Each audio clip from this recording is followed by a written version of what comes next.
do this. Just walk in, say hi, and then after a little while, make an excuse to go. Just say that I have to write an essay. Yeah, that would do. But do I actually want to hang out? I think I actually just don't want to. I could just buy the game, go home, finish the game all in one sitting. And I'd have much more fun that way. What will you tell Sam this time? He's probably in there just waiting for you. Waiting for you to go in and knock on the door. And here you are gonna bail on him again. I have to work on that essay. Easy as that. That would be a jerk move. But his friends don't even want you there. I mean, they don't even know you. Why would they care if you show up or you don't? We both know they're just pretending to be nice. But everyone's just thinking, why'd they invite you? Come on, you could hear it. The laughter, they're laughing behind your back. Do you really want that again? Do you? I bet you don't. I'm just a mysterious brooding type. Oh, who am I kidding? I've got nothing to note. If I go in, I'll just make a damn mockery of myself. Come on, let's just go home. We could watch a good movie or read a book. There's anything you could do. But you don't belong there. You never did. And you still don't.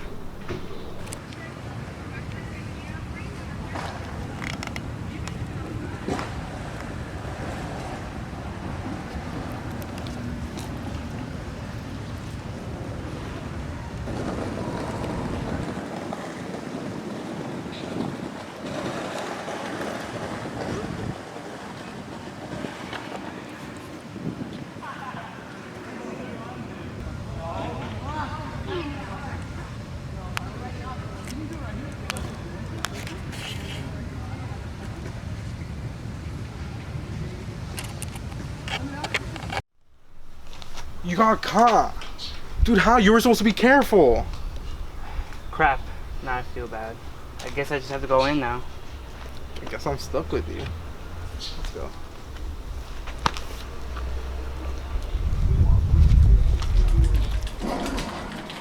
Hey, wasn't your cousin supposed to be joining us today? Yeah, but most of the time, he doesn't show up to this type of stuff. He's not really he's not really into the whole people situation. That's really upsetting. It really is. Because she's only teleporting.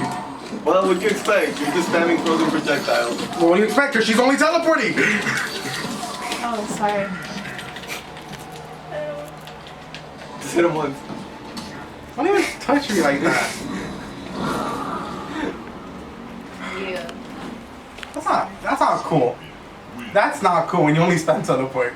Dude, you're spamming frozen projectiles. If she's teleporting, I can only do that. I don't want a rematch. Fine. Here. Is your cousin gonna come or no? I'm telling you, I don't know. I honestly don't know. I'm telling you, most of the time he just bills for this stuff, so you probably won't even see him. Really upsetting.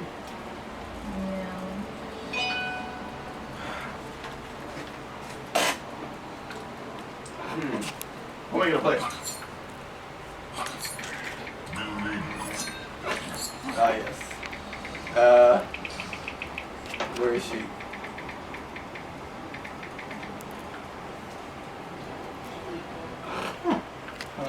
He actually showed up. Really? Oh. What's his name again? Max. I'll go pick him up right now. Just outside. He's just outside. Alright.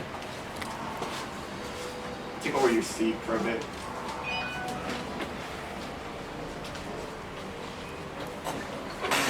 What a tiring day it is. I'm waiting for you to pick a map. Oh, Max, sorry, I did. Oh, yeah. Hey, who said you could take my seat? I didn't. Okay. This is Max. Lindsay. Albert. Nice to meet you, Max. Maxie? Max? Maxis? Chris told me a lot about you. He goes by Max. Like, his name's Maximilian, but just call him Max. Max. So much more mouthful. Max? Come on. Oh, cool. I was gonna jump. Come on. Dude, she's not playing Scorpion? Why not?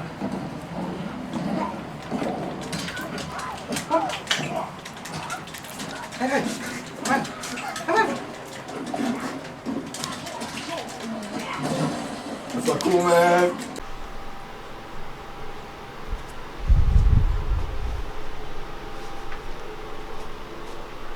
Shut up. Just stop. Please. Please, just let me have some peace just for today. Hey, I told you I'm gonna be here with you. Forever.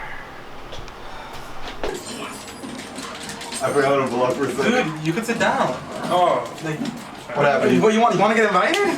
Just go for it. She's not gonna do anything. Not yet. She doesn't bite, I think. Not hard. I'm scared. I'm scared. Hey, don't focus. No. Damn, the distraction didn't work. I know.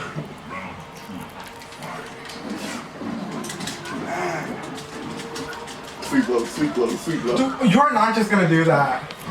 You're a warlock and you're just gonna go physical. You're not even gonna do anything. Dude, I don't. Where's your projectile? Where's your anything? Dude, does it look like I know how to play this game?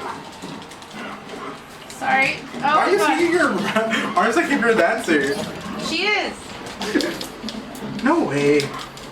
Well, I think it was her or like, oh, you could be a princess. I'm not sure. And they gave up being a princess for this? Yeah, I would too. I'd probably try to level dog. Why don't you use the body? I don't know how to pick up items. I get you.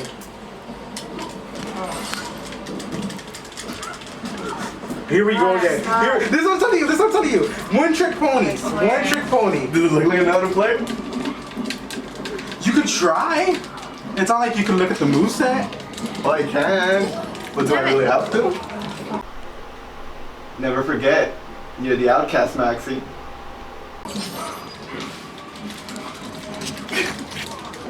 Stop. Dude. Max. Oh my why God. are you so quiet? You can talk. You need to stop. I'm getting really freaking You can mad. talk. It's no worries. Come on. You're good at this Sorry. game. Don't you have anything to say? No, I'm not that good. I'm okay. Dude, you're only locked up in your room playing games. You're good. It's okay. You don't have to be scared or nervous or anything. You do have to be nervous. Well, you have to be nervous when you're playing with him because that's all he does.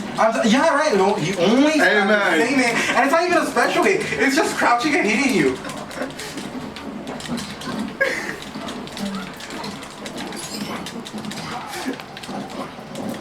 Look, man, if this is any other FPS shooter, I could probably handle my own ground. Well, for now, I'll just keep doing this. Throw the body, right? Throw the body. Oh, you should throw the body. I know. Just wait for the next body. Do you guys ever watch Film Theory? Film theory? Film theory. Okay, you see Game Theory, right? By Matt? Yeah. Oh, So yeah. he has Film Theory.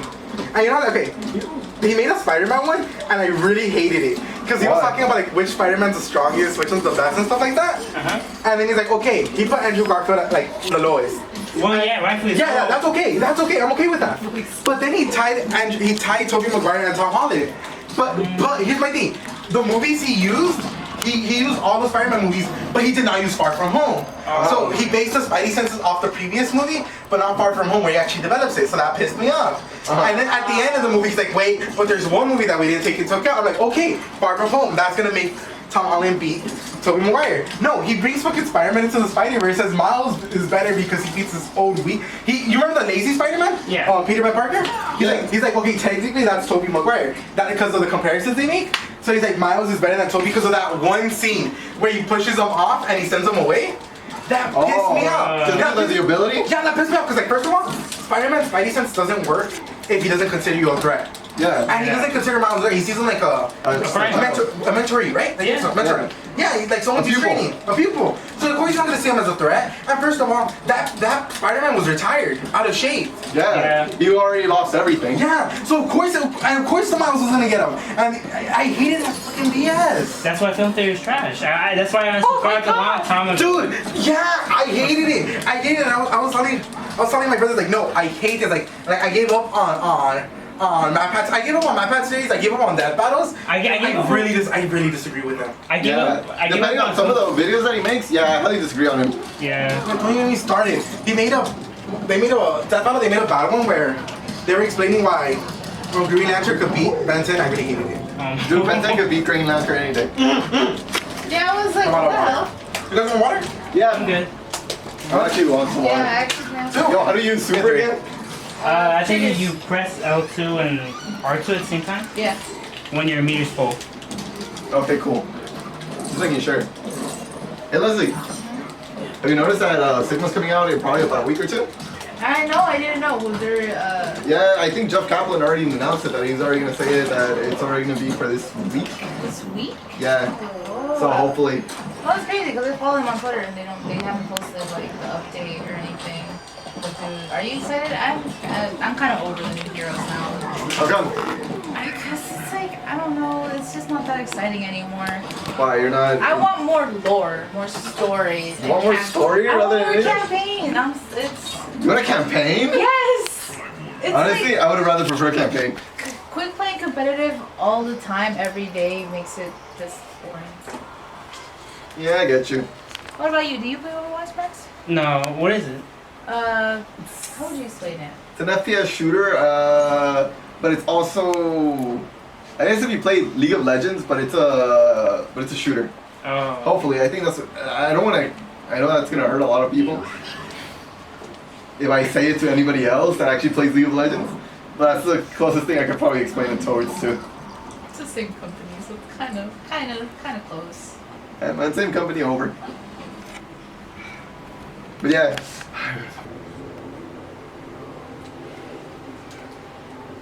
TikTok, TikTok.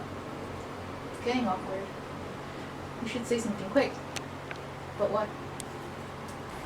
Really upset that they ended Moira's Escape from Sun. A lot of people are happy about that. I am not happy with it. Hated that. I will hit you if you think I'm wrong. Everyone hated that, and then when they said that it was gone, everyone was like, "Yes." Honestly, that would have been too overpowered. I hate stunts, but oh, thank you. Can't get it. Oh, this one's frozen. Dude, right? Oh, these are good.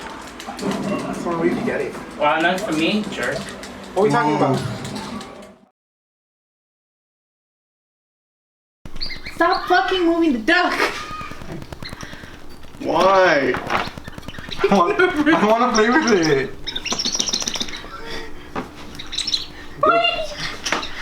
Yo, did you get the summer skin? Ooh. For Hanzo. For Genji. No. You know. Suckers. Did you get it? No. Got it. You paid for it. No, I didn't. You dropped $40 for that game. No, I didn't. You dropped $40 for a shirtless No, actually, dude. no. Wait, the Hanzo one? No. Yeah, you When I dropped $40, I got nothing. I got Hanzo and Genji afterwards.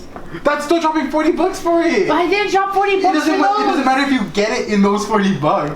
If you drop $40 for a shirtless dude, you still dropped it. But it wasn't for the shirtless dude. I think it was Torben was actually shirtless too. Never mind. Yeah. You want a shirtless store? You want a shirtless bitch? We're talking about Overwatch right now. What is that? It's a... He doesn't get those games. He only plays Call of Duty. Only those type of things. What Overwatch? Overwatch is kind of like Call of Duty. Dude, you try to show him a new game. That's all he sticks to. He doesn't do anything else. Sounds like me with Destiny. Remember? That is you with Destiny. Well, okay, I'm not gonna ask him. What do you do? I mostly write. Right? What kind of stuff do you write? Just short stories, but sometimes I'm actually thinking of doing a longer piece, like a movie. Oh, interesting. Can you stop? We're having a conversation here. Yeah, but not a good one. It's not a good conversation. Oh, just like. Called Maxwell. God, this is sad. You don't belong here. They're the real friends. You're just the third wheel. And they don't know it yet. So, do you think we could hear one of your stories? Are you sure? Yeah, sure. I mean, we don't judge. Or at Dude, least I once he don't. starts, he's not gonna stop. He's really into it. He writes some good stories, but he won't stop if you actually make him start. Well, we gotta at least listen to something. Okay. Go for it. Alright, so it's kind of long, so just bear with me here. Okay. And it's called a purpose. Like, are you searching for a purpose or? Is it your purpose? Because you found a purpose? Am I purposely doing this? Yes. This is my purpose. Can we just let him read his story? Sorry. Okay, Purpose. okay. Oh! Oh no. Okay, you're ugly. You're annoying. You don't belong. No one likes you. Go off and die. No one will seem to know it's a thing. Everyone will be off on their merry ways without you. You don't bring anything to the world. The thoughts swirl through my head as I stare in the mirror. I can see them taking turns being at the forefront. I try not to let them dive under my skin, but it's impossible. They're a part of me. I hear them everywhere I go. I have to close my eyes, take deep breaths, counting, try to calm myself down, forcing myself to think happy thoughts. Puppies running through meadows. I'm an unattractive person. I'm talented. I can write. Can I not? But a sharp jab of pain sears through my ribs. I wince as I try to ignore it, will it away. I can't. I leave the bathroom, clutch my ribs, and walk out the door. You get the pain because you're worthless. Just end it. No one will miss you. Heck, no one will know us for a couple days, if that. Who knows, maybe even a week. They won't care too much. They'll have a memorial, hopefully basketball or something. Why would they bother wasting their tears on film like you? You don't have friends. They don't know you. You're the outsider. I'm clenching my fist, knuckles right from the force, but the pain is going away. I'm breathing deep. The voices are fading, but I can still feel them biting on at my mind. You just can't get out of my head. I hate feeling like this, but what can I do? They never leave. They're burned into my soul. I remember not too long ago, I had never felt this type of pain. The numbing of the mind. I went about my ways merrily, talking with my peers. Not all were friends. I played games and had fun. I was so ambitious. I tried doing all kinds of things. Somehow, I did halfway decent on everything. I was never the best. Far from it, but I was content at where I was. I didn't crave anything more from life. Something changed along the way, though. I grew sullen, always craving something else. I had friends, I still do, but I felt off, like there's some barrier between us all. They have their fads, like every person does, their hobbies. For the most part, I'm right alongside there with them, but I don't share the same passion as them. They like going out, and I like the dark solitude of my house. I prefer sleep than most anything now. It's peaceful. It's the only time that that the words really rip out of my mind. At least when I dream. But sometimes when I'm feeling my lowest, the words etch into the fibers of my dream, making me feel the gnawing pain. I had a dream once. I was in a theater with all my friends, not just the friends I hang out with today. I was with every friend I ever had, at least the closer ones. I was vaguely aware of it, being a dream, but I didn't care. I was calm. I didn't really care. I was more interested in the screen in front of me. It was large, towering over me, some 40 feet tall, shining an egg white screen in front of me. It illuminated my former friends that sat in the front row. I was silent as everyone around me was talking to each other. I looked around for my friends, but I didn't see them. I just felt their presence. I knew they were close, just wasn't sure where. I gave it quickly. I didn't care very much where they were, but I was getting impatient for the movie.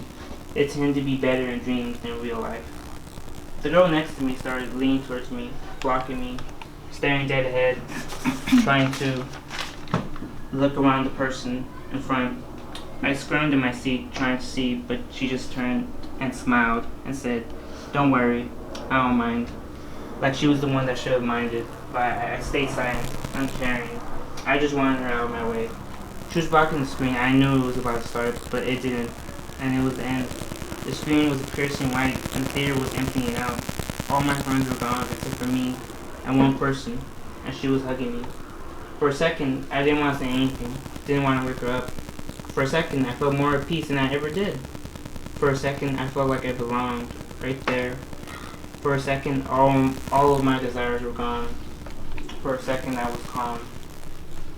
I returned the hug, remained still so that she could sleep in peace, shielding her eyes from the piercing white of the theater, shielding her from the fleeting footsteps of the theater.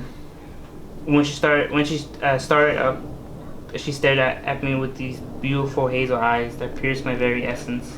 She smiled and nodded and gave me a quick hug before walking away. Never turned to me, never faltering her smile, inviting me to move forward. My eyes remained fixed on hers. I felt vulnerable there with her bearing down on me. She was looking to my soul, feeding off of it. She could see me for where I was, a man with a desire to belong, to be happy, and share my passions. I wanted to feel something for someone else, to have someone feel the same for me. She could see that I wanted purpose, and she gave me that. She gave me hope for something beyond me. I held her, remained still so that she could sleep in peace, shielding her eyes from the piercing white of the theater, shielding her from the fleeting footsteps. But I woke up. For more than a second, I felt empty. For more than a second, I felt like I no longer belonged. For more than a second, I longed for someone to see me the way she felt my soul. I wanted purpose. I didn't want to be in my bed anymore. And just like today, I had gone to the bathroom. I splashed water on my face as the words etched into my mind, reminding me of my foul nature. The weather is amazing for most standards. I could sit on the bench for hours and think about my dreams, write them out in my journal, but I couldn't today, even if I wanted to. I couldn't remember anything but utter darkness. It wasn't a dream, but rather the absence of one. It feels better that way. If I hadn't dreamed, I probably wouldn't have found that I was empty. At the least this way, my happiness didn't leave me in low spirits. It's about time. At least this way, I can try to find that feeling that shadow of a girl gave me. I don't know how I would ever find it. I've tried everything from working hard, studying hard, playing hard, spending hard, and reading hard, but it doesn't work. It's just a calm before the storm. It only gives me a sliver of drive, of happiness, of an anxiety and an insecurity free of existence. But it's just a sliver, and my happiness returns to gnaw at me. My friends are waiting. They're already sitting down and playing a children's card game when I arrive. They'd obviously been there for some time already. They play little notes to me as I sit down, with a quick hey as they focus on their game. I say hey, and sit down. I look curiously at the field. On one side, lay 3 cards with shiny white dragon images, and a purple card with 3-headed dragons similar with 3 white dragons. On the other side lays a single monster in defense position, unable to be killed by the dragons no matter what they do. I can't help but smile. I pick up the marshmallow and stare at it. It stares back cute and cuddly. It can't be destroyed by battle. I feel like him. I totter on the edge of an abyss of darkness, but I never do fall over. I always edge closer and closer, but it's almost like a hike down. I never go too far in. I never go to the point of no return. I almost did once, but I reached out, sought help, and I was able to come out. On the other side, there is a dragon, Chaos Max. It's an ultimate attack monster, scary to face, determined, confident in his ability to win, to get ahead. He has nothing to fear. He's my goal. One day, I wish I could reach that point, or as close as I can. How is the question? How is the question? How to live happily? How to live without regret? How to live without being dominated by anxiety? How to live without being insecure by every fiber of myself? The answer eludes me. It always eludes me.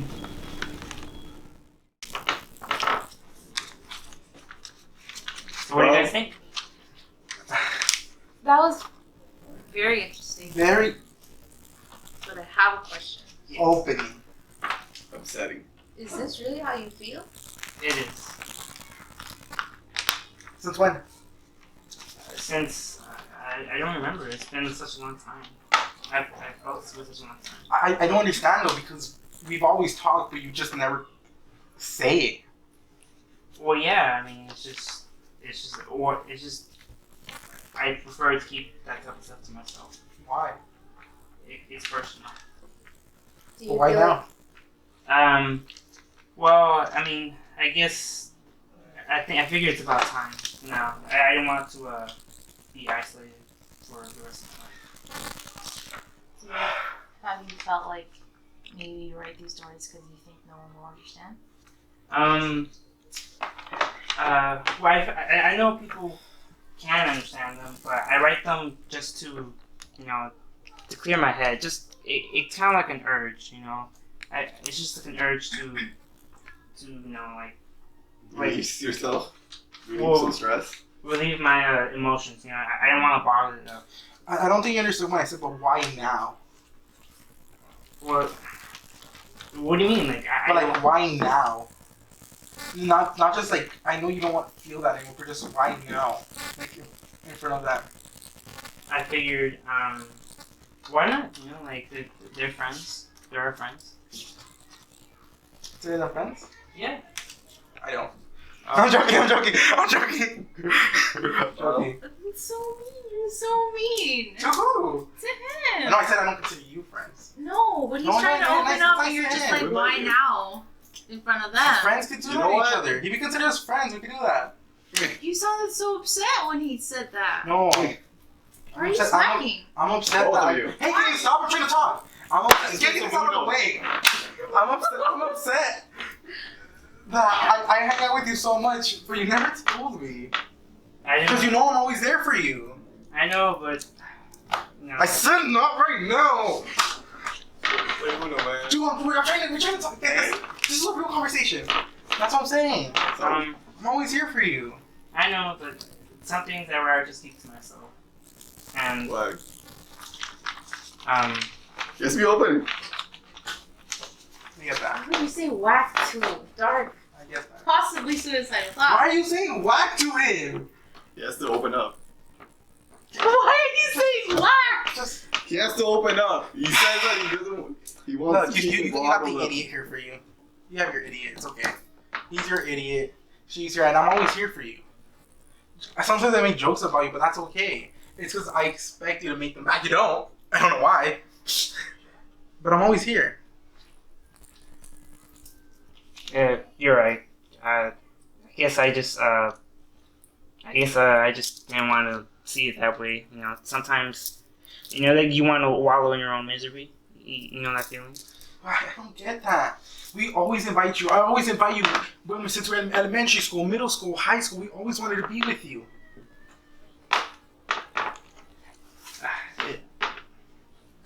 It's just I feel like I don't know. It's Look at me. Look at me. like I said. It's just Look at me. I am. Say it. It's just very Knock personal. down up. It's just very personal. Look at me. Look at me in the eyes. I care about you. Don't ever think that we don't care about you and we're not there for you.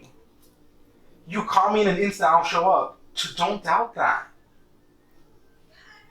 Okay? Okay.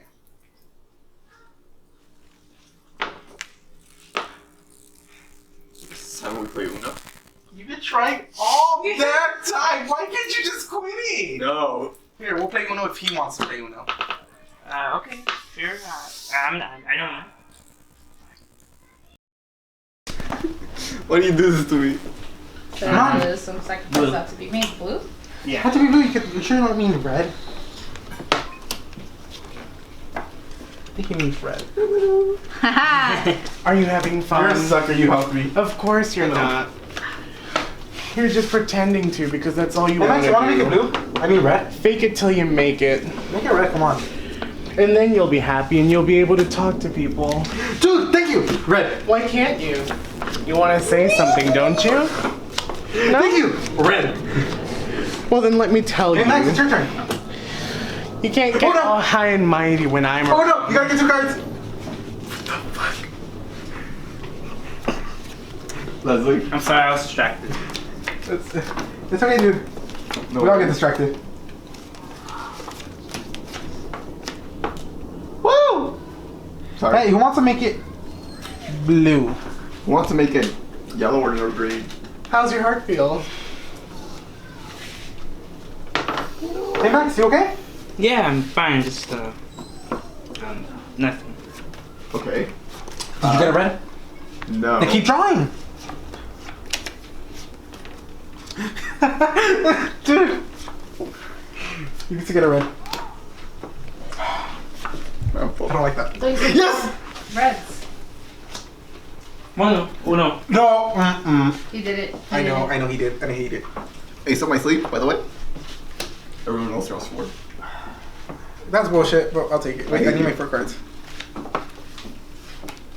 I'm sorry, little. Yo, what? What is this? Hate. This is bad. I'm just hungry. You're just hungry? This is stupid. What? No. That card? No, my hand. It's just dumb. Is it all one color too? No, it's just. He drew the aces.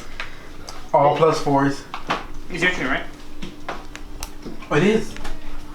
Oh, I have to say a color, right? Yellow. Alright. You sure? Oh! The longer you wait, the more anxious you'll get. You really?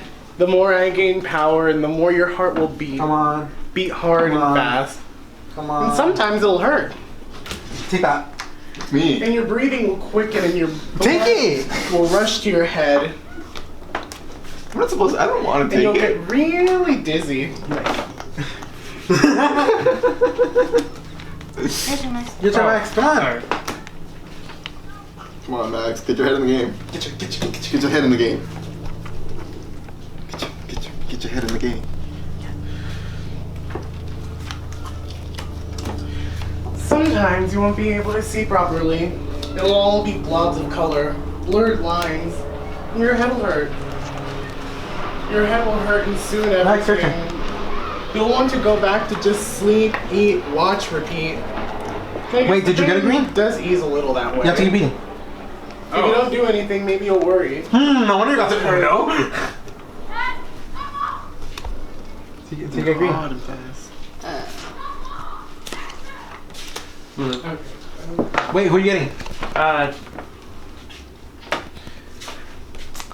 Let's go home, honey. We can go sleep, relax, be at peace. You have to choose someone. Come on. Oh. Max, you okay? Yeah, sorry. No, Come on, concentrate. choose someone. Outward. Okay. Do you just put them at the top? You're supposed to put them at the bottom. Alright? You know, you just shuffle it. No, you're supposed to. It draws him. Yeah, you just shuffle it and then draw cards. Wait, how many put in? No, yeah, you're supposed to Yeah, know how I many put cards you 6 in. have. Okay, then just drag 6 in from a She random said part. 5. No one knew the number. She said 4. I'm kind of tired right now. Ah, come on. You're giving up on us already? Tired of us or? No. Just tired in general. Like physically tired. Physically? Yeah. You sure? That happens to the best of us. And emotionally, too. Yeah, I should go. No, dude, come on, sit down. Come on, Max. I'm sorry. Wait, where are you going? I'm sorry. I just have to go. Dude, you live a mile away.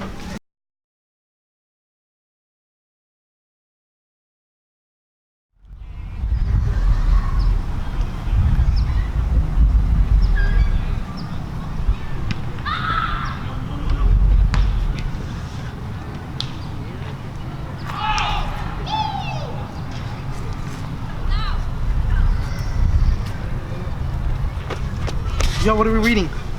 Well, What are we reading, Max? Ooh. Oh, you told me about this book. yeah. Ooh, for Alaska, man. It's fun to get lost in the world of literature, Yes. but it's better to get lost in the real world. Come on, let's go, man. I don't know, man. I was kind of in the middle. I'm already here. I always find you here. This is always where you go. Come on, let's go. Are you sure? Or do you want me to go find you in another spot and take you out there too? All right. Let's go. Come on, let's go.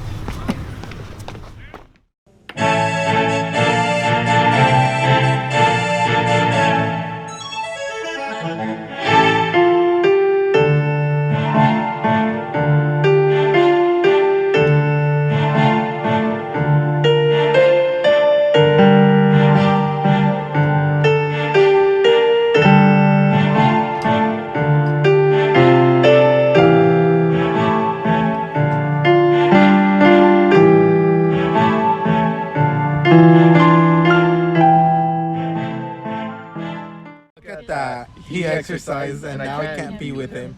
At least for now. Good for him. Learning how to be happy for being in the moment.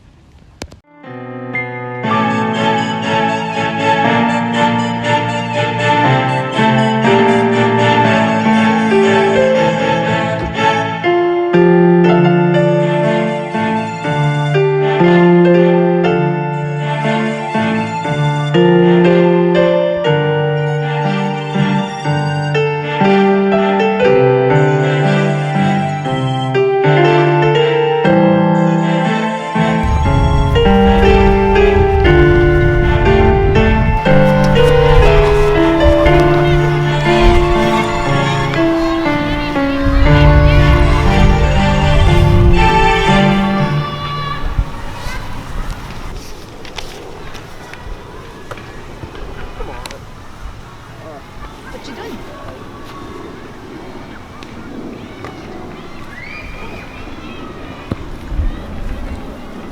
Come on.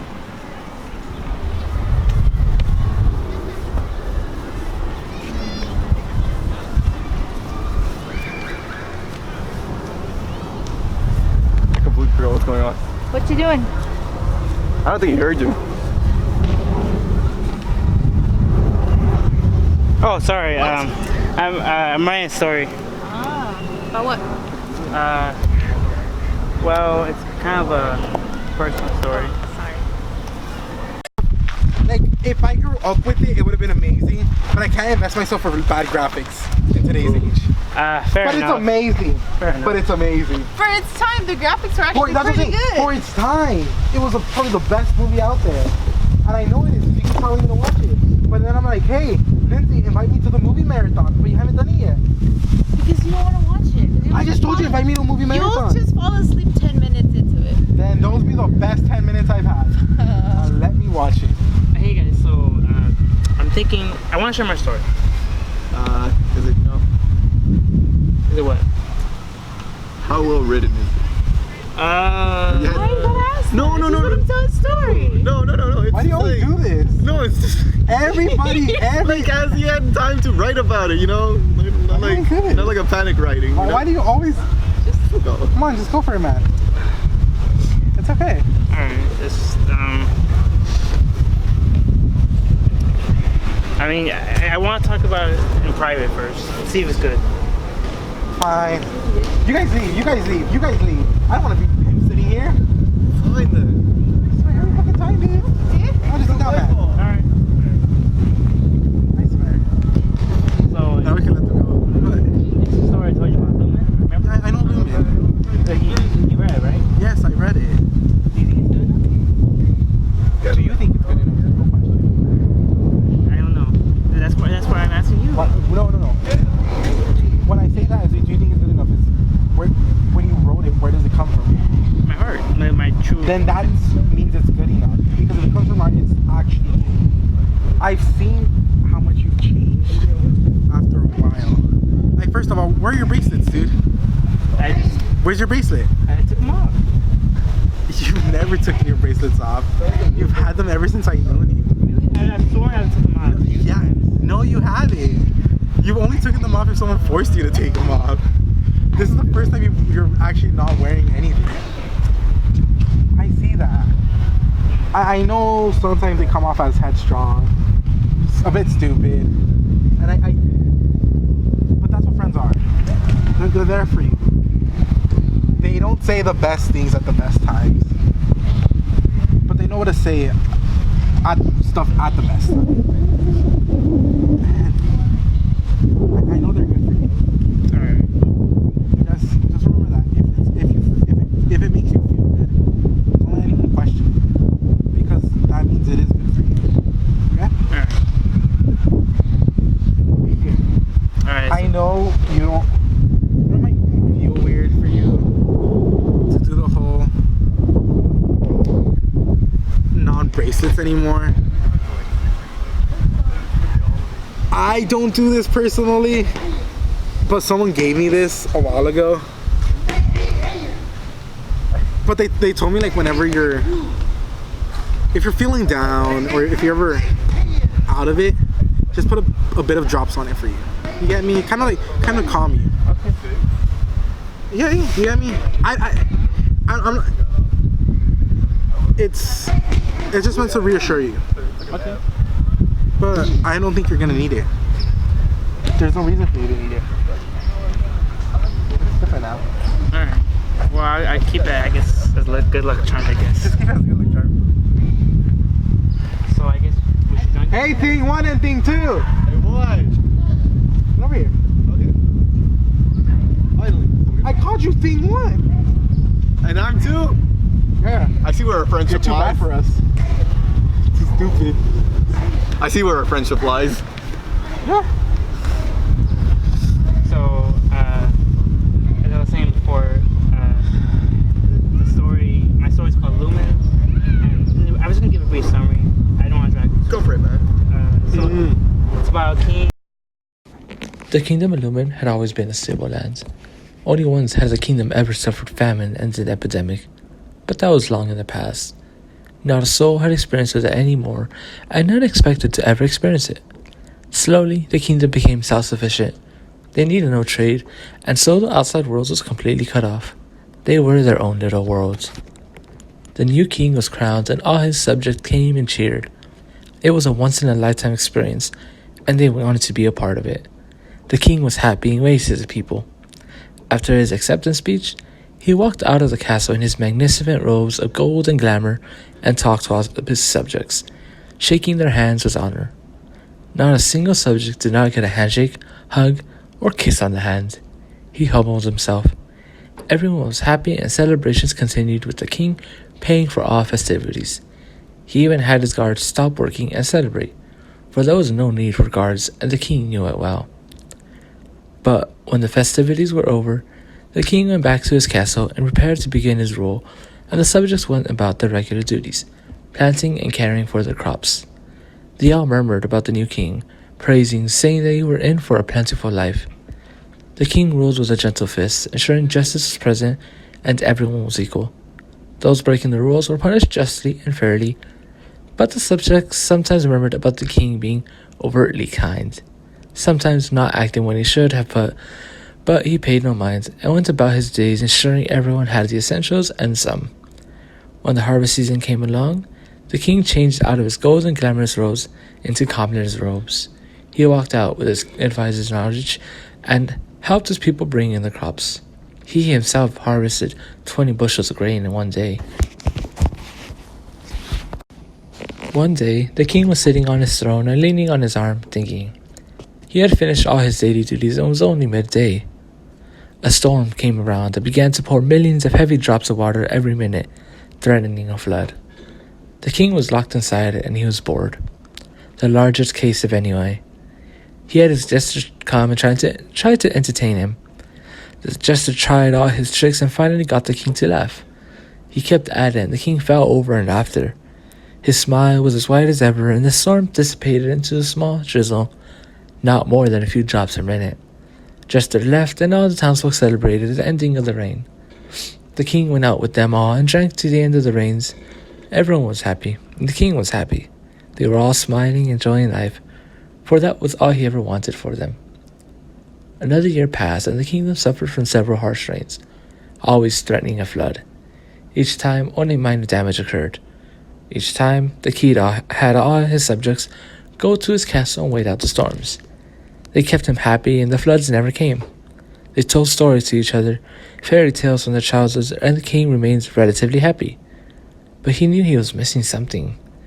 He just didn't know what it was. He had his speculations, but that was all it was. Maybe he had grown bored of the same 200 people. Maybe he just wanted a friend. Nobody could figure it out. Everyone tried, but always failed. So they gave up on helping and figure out what it was, and continued on with their same routine of planting and harvesting and having fun, building tools and jewelry and trading with each other. The king spent more time in the tavern drinking and talking to his people. They all started questioning him about who he would ask for his wife. All the men for him to take the daughter, and all the daughters trying to gain his favor. He avoided the question as much as possible and never gave a straight answer. He wasn't sure he wanted to ask any of their hands in marriage. He knew too much about them. They were almost like family. He never did tell the people this, for this meant he would bear no heir, and surely a power struggle would appear. 5 years into his reign, he still had not asked a hand in marriage. The kingdom had no queen, and everyone wanted one. They wanted a baby prince or princess to adore on the Sunday afternoons when they took a stroll through the town. The king persisted in his avoidance of the question, but he knew the time was right to find someone. Having finished his daily duties for the day, The king headed out into the tavern to get a drink and pondered the question of who should be the queen, who he loved the most. He sat down and the tavern owner handed the king his usual order, a water with some ginger ale on the side. He loved everyone so dearly and equally that he could not choose one person over the other. My king, my lord, I am but a humble servant of your might. With all your splendor and power, I am nothing to you. However, I might on your doorstep humbly ask you for a moment, an old woman said. Speak freely or hold your tongue, Bethany, the king said. My lord, I have foreseen the future, a vision. The king turned to meet her eyes. He saw distress. Speak now, what danger shall possess our land? Famine? Disease? I know not of the sort. My vision is but a cloud of dark, a person of unknown origin, a foreigner. Shall he trade or need help? I know not of the sort, only that one may come, if you do not heed warning. Shall he possess danger? The king pressed. I know not. I would think so, but you know best. Heed my warning. Marry or risk the destruction of this town. The king stayed quiet. May I suggest young Erica, the blacksmith's daughter? She is beautiful and of your age. Old woman, be gone. You worry about death for the marriage of a woman? Hold your tongue, for I have none of it. I will heed no warning for you are as all, the only thinking about the queen. Mark my words. You will be the cause of this land's destruction. The prophecy will come to pass. Old woman, watch your tongue or hold it.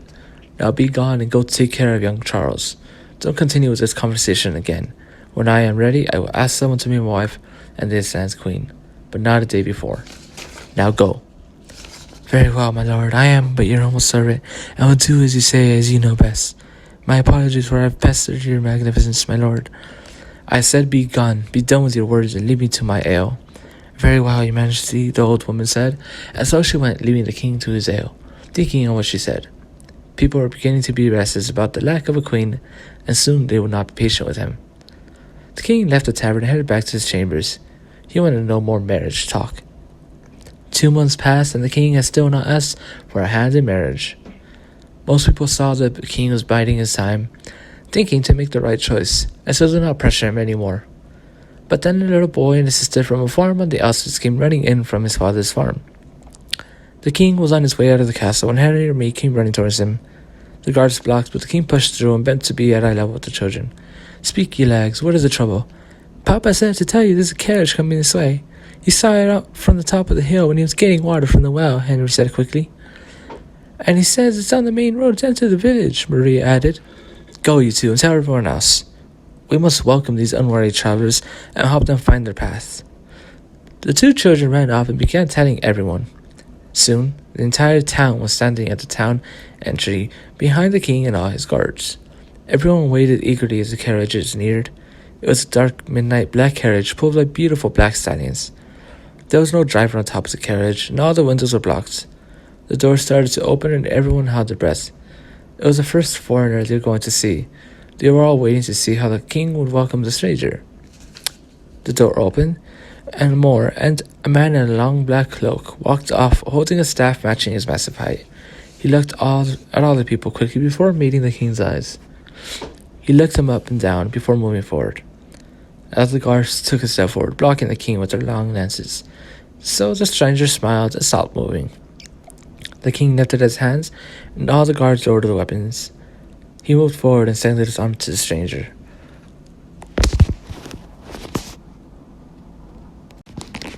Welcome, stranger, to Lumen, the king said. What brings you here? I wish to seek an audience with your majesty, he said, bowing slightly. Then let us go back to my castle. You can eat and rest before we talk. Sir, Dragonatas of Lech, a land far from here. Well then, Natas of Lech, let's get you to my castle so you can rest, the king said, moving forward and extending his arm. I am King Uriel, and I will make sure you find your way to your destination. I have found it already, he said, taking the king's hand as his own and shaking it. Thunder roared overhead as the sun got blocked by the clouds, and it started drizzling. The king and Natas of Lech headed off towards the castle and talked. He let Natas into his castle and eat and live however he pleased. They talked a lot, and slowly, the king became more and more bored and unsure about what he had to do next. He still hadn't asked anyone for their hand in marriage, and he no longer felt like anything was good for his kingdom.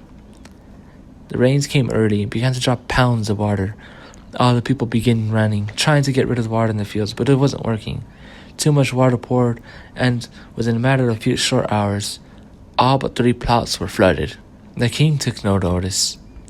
He remained in his chambers, letting life pass him by, while Natas remained by his side, and slowly the sun shined on the kingdom less and less. The wind intensified and broke apart several houses. Harvest season came along, and the king didn't appear like before. The farmers harvested everything that survived in just a day. News spread that there wasn't enough for everyone, and the townsfolk rallied at the king's castle, trying to find out what he had to say. But he didn't appear. They were left to figure it out on their own. The farmers began rationing the food, but quickly disease arrived. People were dying by the dozens, and no one knew what to do. And the king remained in bed, sulking. The people were dying, and so more and more people died each week. A third of the population of his kingdom died within the first month, and a second third was dying the next. They were all out of food and were starving. But then another stranger came into the village, and all the townspeople watched hopeful as another stranger came, hoping that they would have food to trade from, or at the very least would allow the use of the carriage to go and trade at the nearest town. The carriage was a pristine white coming fast into the town by the force of the 4 white stallions ahead of it. It stopped just inside the town, and the door quickly opened. A woman in a white cloak walked out and yelled, "There is food in the carriage, enough to last 2 years and more to come in the next few hours." The people cheered, and she smiled. The woman watched as the people served each other and ate calmly, savoring every bite. "Everything will be okay, I can promise you all that." "Who are you?" someone yelled in between bites happily. "Michaela of Havana," she responded. "Michaela of Havana, thank you. You will forever hold a place in the hearts of all the people in Newman," the local pastor said. "You will forever be welcome here." She smiled in gratitude. "3 cheers for Michaela," someone in the crowd yelled. They all started cheering again, but Michaela lifted her arm and everyone quieted down. They all waited for her to say something, but she said nothing. She walked away towards the castle, leaving all the townspeople by her carriage. The guards tried to stop her from entering, but she easily convinced them otherwise, and walked in. The king was in his chambers, and Nata stood by his bed, telling the king about how many people were going to die. The king lay without a care in the world. Michaela walked in, and the king looked up. "Who are you?" "A friend," Michaela said softly. "You need not fret any more. Your people will not starve nor pass. They shall feast for days." The king sat up and smiled weakly. "But the disease runs rampant," Nastas whispered in the king's ear, and slowly the king began to lay back down, defeated. "Oh, but alas, disease shall be victorious," the king murmured. Michaela walked up to him, pushing Nastas around behind her, and rested her hand on his shoulder. "Disease shan't win today, for can disease beat a clean temple? I think not. All temples have been cleaned, all but yours." "Oh, but how can one move forward after such death?" the king responded. "Oh, poor king. You witnessed death and could do nothing to stop it," Natas began. Michaela turned and met Natas' eyes, and he suddenly sent Natas running through the door. "Oh, king, you amass power and influence, yet in that hour of need forget. You're not alone. I am here with you, and so are your subjects," Michaela said, holding the king's cheeks in her hands, forcing him to look her in her shining blue eyes. He thought about what she said and realized she was right. "Now rise with me and send Natas back to his own land," she finished as Natas entered the room, dusting himself off. The king grabbed one of her hands in his and stood up out of his bed, with her help. He looked at Natas and saw him for what he was, a wolf in sheep's clothing. Darkness. "Fear not, my king. He holds no power over thee, if you do not wish it so." "You're right, madame. Michaela of Havana, my lord. Now, my king, abolish the dark." "King, my lord, do you not see who she really is? She is but a scarlet witch trying to ruin your lands," Natas began. "Enough," the king roared, still holding Michaela's hand. "Natas, I wish you not. Be gone, back to Le." Natas fell to his knees, struggled to get up and move, but slowly he walked away, back to his carriage, defeated in shambles. "This is not the end, my king. We will meet again," Natas began. "And I will beat her when you do," Michaela said, staring at the town.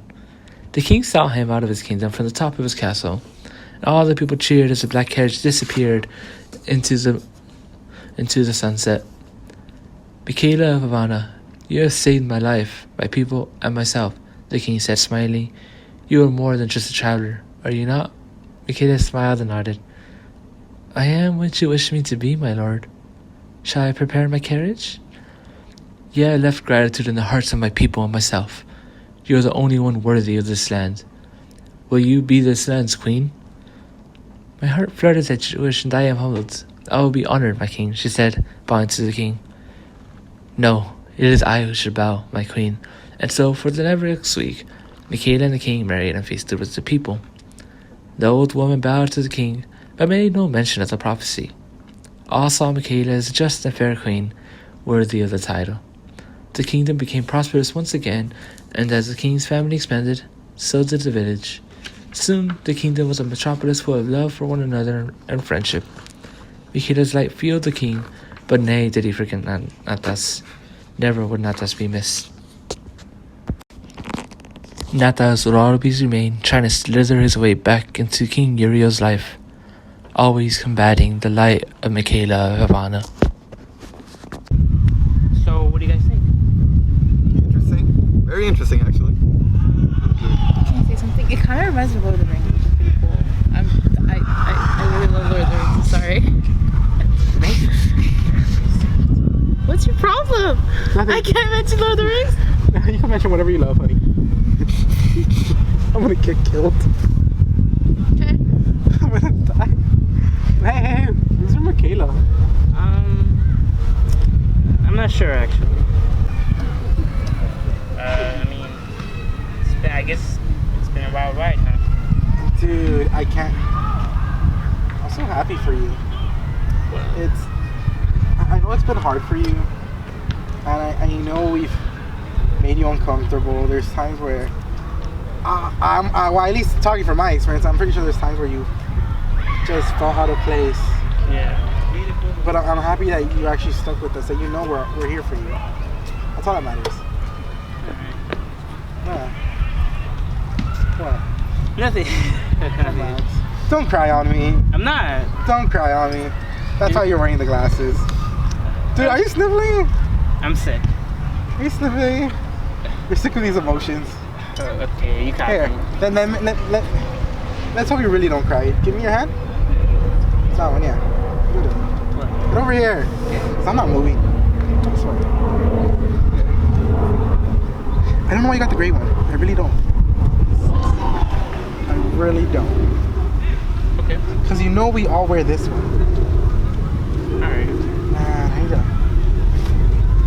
Let's make this the way it should be. Come on. Give me your hand. Come on. Because hopefully with this, you at least acknowledge that you're part of us. Even if you don't feel like it, remember, even if there's days where you feel out of place. Even if there's days where you feel, just tuck them in, like I do. Yeah. Just tuck them in. Because even if there's days where you just feel out of place, just remember we're always here for you. Doesn't matter who you call, who you text, we're always have an open door to welcome you in. Yeah. Thanks. Just remember, man. Just take it one step at a time.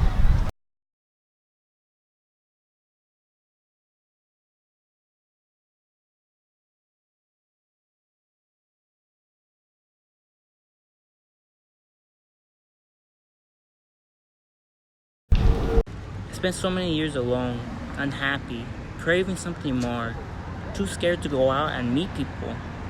I stayed home, reading, playing games, wishing to get a life. I wanted to be someone and go out and do exciting things. I have stories to tell about my crazy adventures, but I never had a group of friends to do it with. I craved belonging, thinking that adventures with friends was all it would take for me to be happy. I thought if I just worked hard and got ahead, gave myself a purpose, that I would be happy. An intimacy and a purpose. That's all you need, right?